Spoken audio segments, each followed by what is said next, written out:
कैसे एक रूखी बातचीत में फूकें जान।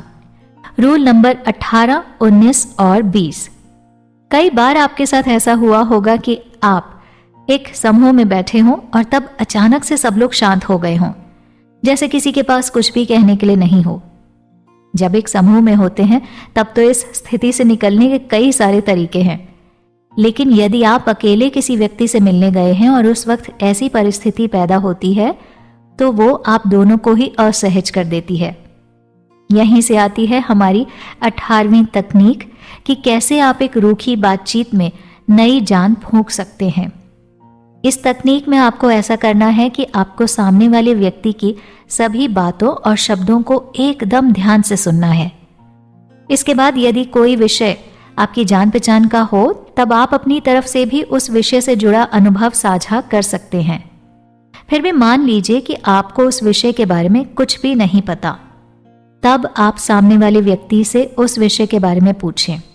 इस तरह आप एक रुकी हुई बातचीत में नई जान फूंक सकते हैं। उदाहरण के तौर पर मान लीजिए कि यदि कोई आपसे कहता है कि उन्हें आइस हॉकी बेहद पसंद है। अब यदि आपको भी आइस हॉकी पसंद है तो आप उनके साथ अपने अनुभव साझा कर सकते हैं, लेकिन यदि आपको आइस हॉकी के बारे में ज्यादा जानकारी नहीं है तब आप उनसे आइस हॉकी के बारे में सवाल पूछकर बातचीत को आगे बढ़ा सकते हैं।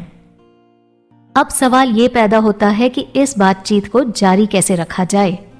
तो इसके लिए हमारी अगली तकनीक आपके काम आएगी, जो ये कहती है कि जब भी आप किसी व्यक्ति से बात करें तो ऐसा सोचें कि कोई काल्पनिक स्पॉटलाइट आपके ऊपर है, और जब आप बोल रहे होंगे तब ये सोचिएगा कि ये स्पॉटलाइट आपके चेहरे पर है, और जब आपके सामने वाला व्यक्ति बोल रहा होगा तब सोचिए कि ये स्पॉटलाइट उसके चेहरे पर है। यदि स्पॉटलाइट आपके चेहरे पर अधिक समय तक रहती है तो ये मानकर चलिए कि उसकी रोशनी में सामने वाले व्यक्ति को आपका कहा कोई भी शब्द समझ नहीं आने वाला। इसीलिए आपकी कोशिश ये होनी चाहिए कि ये स्पॉटलाइट आपके चेहरे पर कम रहे और सामने वाले व्यक्ति के चेहरे पर ज्यादा। यहाँ हमारे कहने का ये मतलब है कि जब भी आप किसी से बात करें तो वो बातचीत केवल आपके इर्द गिर्द नहीं घूमनी चाहिए। इन सभी तकनीकों का इस्तेमाल करने के बावजूद हमें अब तक इस सवाल का जवाब नहीं मिला है कि हम किसी से बातचीत को आगे कैसे बढ़ाएं। आपको ये जानकर हैरानी होगी कि लगभग हर व्यक्ति को ये समस्या कभी ना कभी देखने को मिलती है। कई बार हमारी मानसिक स्थिति ऐसी नहीं होती कि हम उसी वक्त कोई नई बात निकालकर उस व्यक्ति को बताएं। ऐसी स्थिति में ये प्रयास बिल्कुल न करें कि आपको कोई बात करनी जरूरी है। इसके बजाय आप ये जिम्मेदारी सामने वाले व्यक्ति को सौंप दीजिए।